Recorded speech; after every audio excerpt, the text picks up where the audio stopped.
you can really hone your positivity in light of previous negativity because it creates more of a contrast and more of a reminder of how positive this positive thing is, if that makes sense. Negative feelings can build positive feelings. Hey guys, welcome to my channel, or welcome back to my channel if you are already subscribed. If you're new here, my name's Marin and I make all sorts of content. Most of it's self-improvement related and beauty related. And today's video is going to be one in the video series I just started called Motivation and Makeup Monday, where I basically combine self-improvement videos or content with beauty related videos. Now I just want to say I'm not an expert at makeup, nor am I an expert at life. So take my reflections with a grain of salt. These are just my thoughts. It's not like I'm not God. If you didn't know. Just kidding.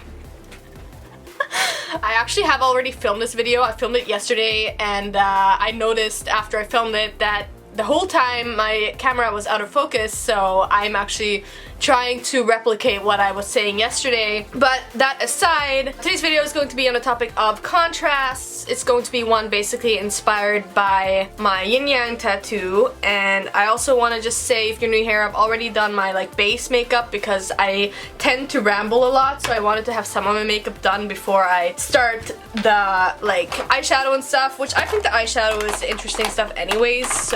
So I don't know if I already said this, but basically the whole idea of this video series is to kind of start your Monday off right, start your Monday off with the right mindset. Oh my god, makeup motivation mindset Monday. Just kidding.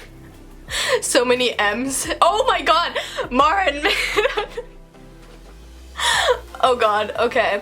Anyway, so I hope you guys are having a great Monday as you're watching this, and I hope that this video helps you kind of start your Monday off in a right mindset or in a reflective mindset, whatever is not a negative mindset, whatever other mindset that would be. Today I'm just gonna do I don't even know, I think I'm gonna do like a blue eyeshadow look. I want to try these new eyelashes that I have, that I got in Spain, and they were only €1, like really cheap ones, and they're like purple, and I just want to try to do something fun. Anyways, I'm gonna get into the actual like motivational. I feel like the term motivational sounds so cliche, like, oh, I'm a motivational speaker, even though I'm not. I'm in a goofy mood today, okay? But yeah, so it's inspired by my yin yang tattoo. I want to start by talking about what I mean by contrast. So basically what I mean by contrast is like everything, like, or okay, contrast. How do I explain contrast? You'd think that it would be easy, but I mean just like how things have almost like opposites. But then I also want to talk about how do I even start this topic? I want to talk about how even though things are opposites, they're not completely isolated. But yesterday when I filmed this video, I started by talking about seasons, so I'm gonna start with that just to kind of ease us into it. So the reason I want to talk about seasons is because, you know, we're going into winter right now, and so at least where I live in the world, I think it's in Australia, you're going into summer. But anyways, I'm going into winter and it's getting darker here in Norway. I'm gonna be looking in the viewfinder and the mirror behind to do my makeup. I'm so sorry, but I cannot do my makeup in the lens. That doesn't make any sense.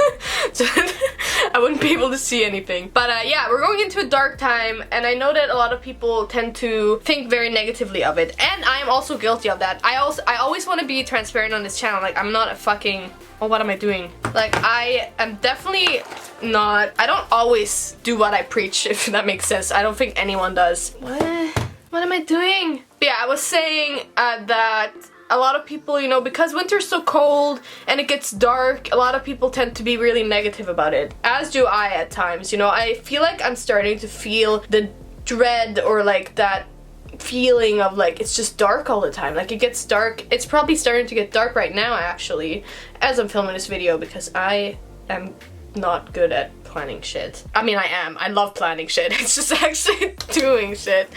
But yeah, and so yesterday, and I'm gonna refer to yesterday's video like constantly, I feel, but in the video I filmed yesterday I was just talking about how I watched this one YouTuber. She's a Swedish YouTuber, I think. She's really cool. Like, she does all sorts of, I think her name's Johanna, or yeah, Johanna, I think. Her name's actually Jonna, not Johanna.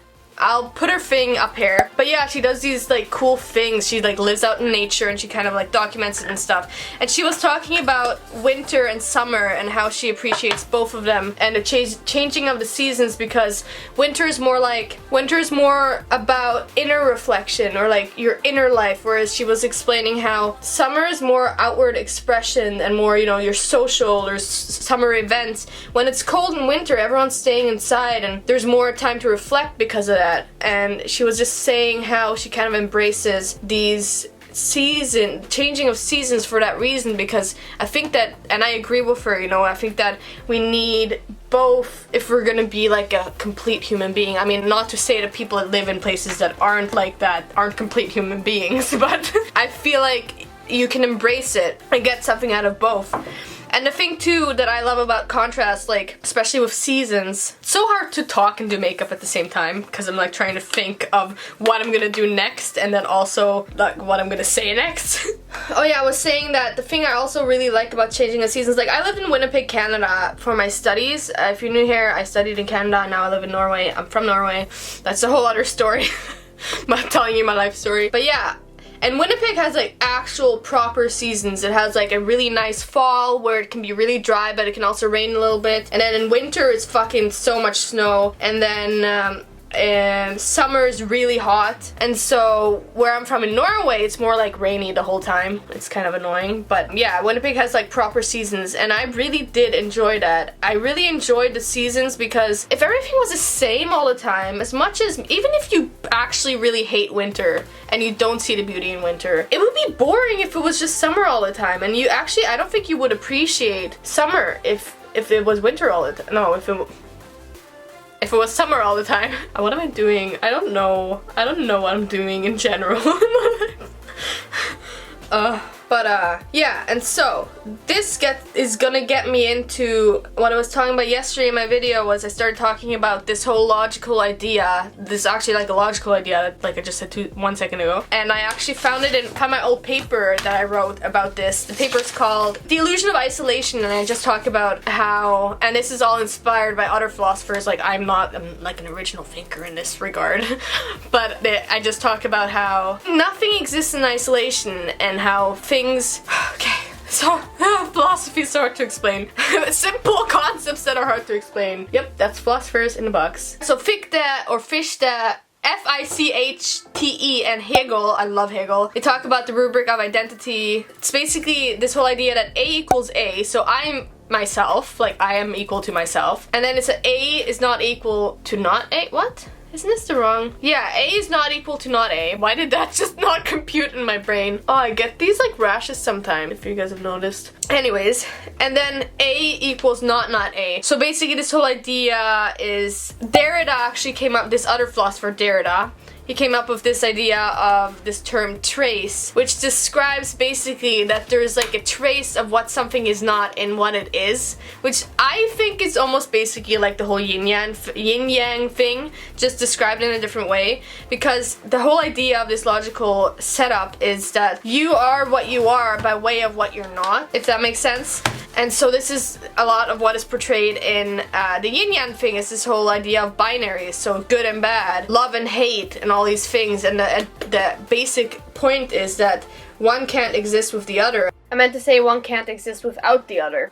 As opposite as they are, they're actually very interconnected. If not, they're more interconnected than say love and happiness. I don't know how to explain that, because you could not have love without the contrast of having hate. Like, it wouldn't be able to be defined. Things are identified as what they are because they have these opposites. You know, I mean, even think about, oh my god, and I'm gonna get hate for this probably, like female and male, like we are defined in a way by not being male. Fuck, I shouldn't have said that. I feel like I'm gonna get hate for it.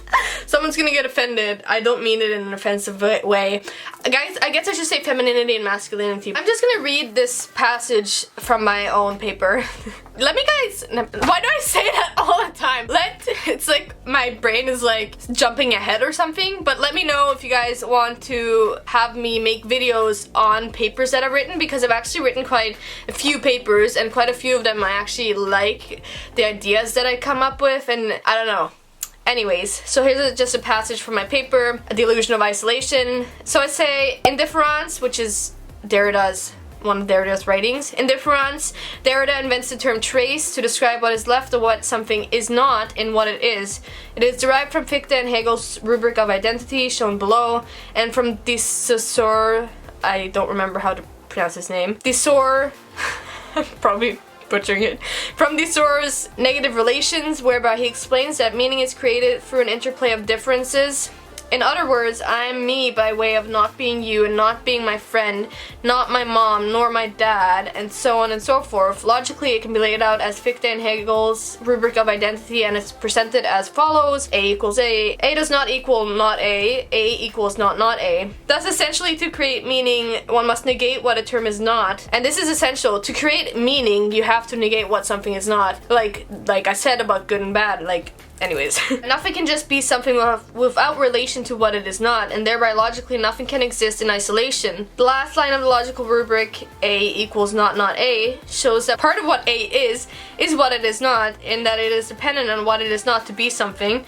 This is where Derrida drew his notion of trace from, which essentially says part of what I am not is in what I am. And this can be used in any concept of identity. Applied in a broader context, what this is essentially demonstrating is that nothing exists in isolation, everything plays off everything else in an interplay of differences, which defines what things and concepts are. Everything is connected and thus should not be considered in isolation from each other, because in light of the aforementioned logic, that would be rather absurd and contradictory, considering that what something is directly dependent on what it is not. I feel like that was a mouthful, but it's kind of explaining a simple concept, but when you really dive into this is actually really interesting. There's whole philosophies based on this, basically. I can't talk right now, I gotta focus on this, my makeup. So, now you might wonder, Maren, how does this relate to any sort of motivational thing that I can actually apply to my actual everyday life? This is a really powerful idea because it kind of goes back to that whole cliche thing about taking negative experiences and actually taking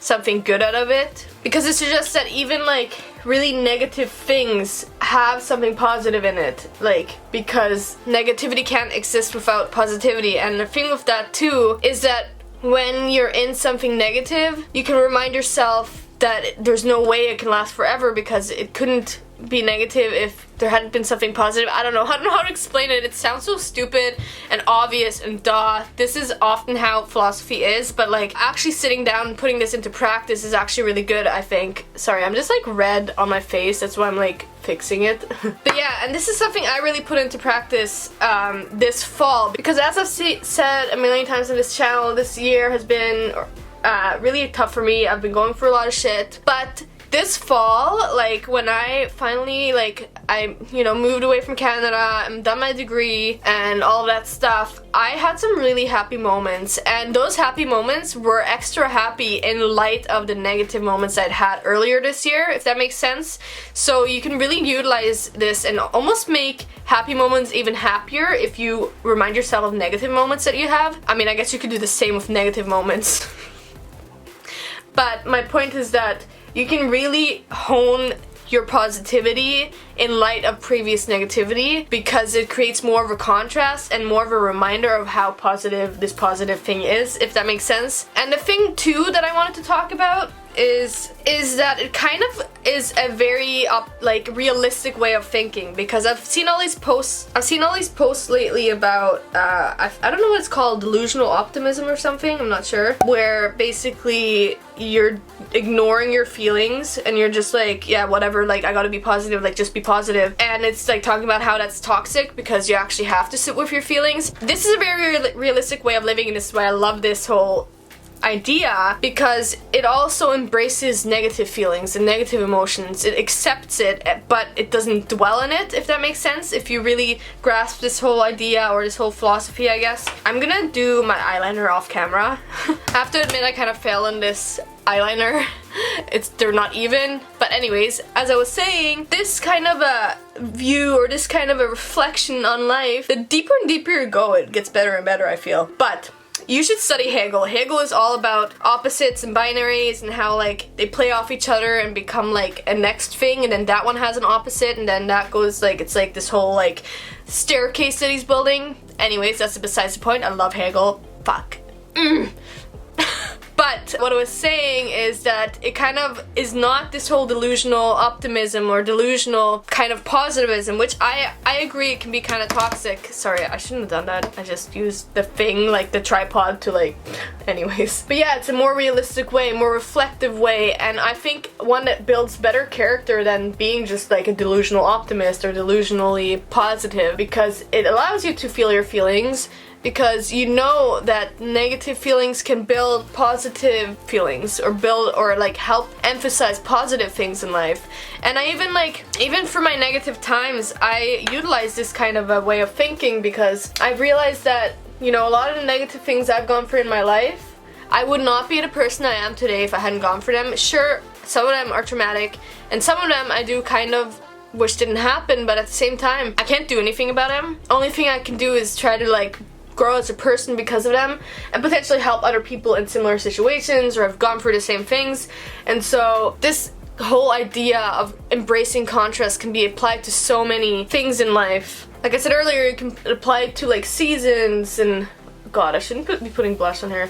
You can apply it to seasons and, you know, good and bad, and I think especially the whole thing about good and bad is one to really hone in on, because I think that a lot of us think of something that's bad as being solely bad or solely negative, and we tend to just dwell on it. And this whole mindset kind of makes it so that you don't dwell on it. You kind of accept that that's just part of good. It's kind of like the yin yang thing. Like the good has a little bit of bad in it, and the bad also has some good in it, and they wouldn't exist if they didn't have both parts. Oh my god, I look like a fucking doll. Like, this is too much. What am I doing? What am I doing? But yeah, it makes you accept all sorts of kinds of emotions. So that's one of the biggest things. It kind of like, it doesn't shut out any kind of emotion.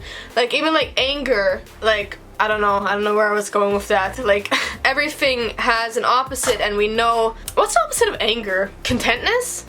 I don't know. We kind of know that everything is there for a reason. There's always gonna be an opposite. There's always gonna be, like, say, a negative of one thing. And so, it's kind of about accepting that, and in accepting that, you can live a better life, because you're not going to be repellent to negative experiences as much as you would if you were just to ignore them, or just to like be like, no, I'm just gonna keep going, I'm positive until you fucking crash in a wall and you have a big meltdown and you can't deal with it, and I don't know, like, you know what I mean? Rather than actually just accepting that there are ups and downs in life, and that's just how life is. I'm gonna put on my eyelashes, actually. I'm gonna try these cool pink ones. Those eyelashes did not go on too well, and I had to like make my eyeliner thicker and shit, but let's continue. I also am fucking so red in my face. I have this issue. I get easily red in my face. I think because I like feel like I don't like I'm not explaining myself well, and like I should articulate myself better. I'm like getting like nervous or something, and so I'm getting red in my face. That's just the truth. But yeah, this whole idea, the yin yang thing is a whole... I'm just putting some setting powder on. The yin yang thing, yin yang, I should know this. The yin yang thing, the whole idea of that is that you should find a balance between things, and basically it's this idea of accepting, like I've kind of been talking about it, of accepting good and bad, because we realize that they're defined in light of each other. If they didn't have the opposites, we wouldn't have either of them. So you wouldn't have the positive if you didn't have the negative. And so just applying this to your life is a great skill, and I think that's one of my skills that I've had since I was maybe 16. Like there was a switch inside of me where I just decided to like take these experiences, take these negative experiences I had as a kid, and like try to excel. Cause like I grew, like I hate being like, oh, I had a bad childhood, but I did. And but yeah, I just decided, fuck it, I'm just gonna fucking do well in school, and that's when I went into the IB diploma program. I did well in school, went to university, I was just done. I was like, why am I like dwelling on this shit? And so this whole idea of the yin yang and stuff helps you accept and experience negative emotions and negative things and not shun them away, because I think that can build up a lot of anger in a lot of people. I'm pretty much done. I'm gonna do my eyebrows. But I think that shunning away things and not experiencing certain considerably negative emotions can make it so that you ball them up, and for men a lot of the time I think it comes out in anger, or people, you know, they drink too much because they're not actually dealing with the feelings they have. And so as uncomfortable as it is to accept and experience negative feelings, and as hard as it can be not to dwell in feelings, because it's so easy to fall down that slippery slope to dwelling in them and, you know, not learning from them, I think that it's important that we do face them and that we don't just push them away, because we spent fucking centuries doing that, you know, ignoring mental illness, just calling them insane and shit like that. And I don't know, I think this is a great philosophy to take and run with. I don't know. Okay, my brows aren't really even. I don't usually do my brows anymore, actually. Fun fact.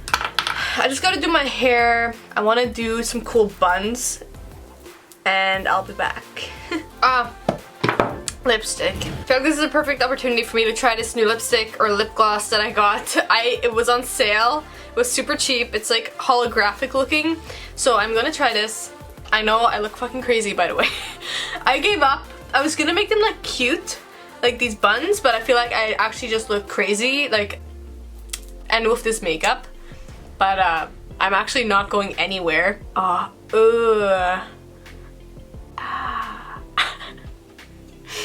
I wish I had better lighting, because I feel like you can't even see my makeup properly, like with this lighting. It's literally getting dark right now. But yeah, I'm just really having fun with makeup. If you guys ever, you know, I'm kind of training myself. I'm not an expert on makeup. Like I said in the beginning of this video, I'm just having fun. I'm actually not even going out in public like this. It's just like, I just like being creative. I'm trying to channel my creative side more. Anyways, I guess I should end this video here. I hope you guys liked this video, and I hope that this helps you have a better week, that it sets your week off right. I guess the end advice, the conclusion, is to take this concept and kind of apply it to everything in life and be accepting of all kinds of emotions you have, but don't dwell in it. That's where the yin yang thing comes in, to kind of balance it and realize that you know you need a little bit of bad to have good, and you know, to actually like define them as concepts logically, you need that. And so yeah, I guess kind of trying to apply that to your life. Don't ignore your feelings. You have to sit with them sometimes. I've been trying to do that with myself. I get really uncomfortable when I'm not doing anything, and I've been trying to, like, I'm actually thinking of starting to meditate so I can literally just sit there and not do anything and actually just let my mind go wild, because I think it's important to do that. And I also want to let you guys know that I just made a playlist for all my Makeup Motivation Mondays. If you guys want to have more reflections or thoughts by me, I'm going to be linking the playlist. I think I can link it here. If not, it's going to be in the description, together with, I made a lot of other playlists for my content, my pole dancing videos, beauty videos, hair videos, if you guys just want to watch a playlist of that, just to make it easier for you guys. Yeah, I hope you guys enjoyed this video, and if you did, please give me a thumbs up or subscribe if you enjoyed it enough and think you'll like my other content. Also, if you want to keep up with me and what I'm doing, I don't know why people are weird, people like to watch strangers' lives. But if you do want to do that, follow me on Instagram at MaryChristina. It's the same name as my YouTube channel. And yeah, I think that's all. I hope you guys have a great day. Again, I think I've said that 3 times now. Embrace all your emotions. You're a beautiful human being. And yeah, have a great day for the 4th time. Bye.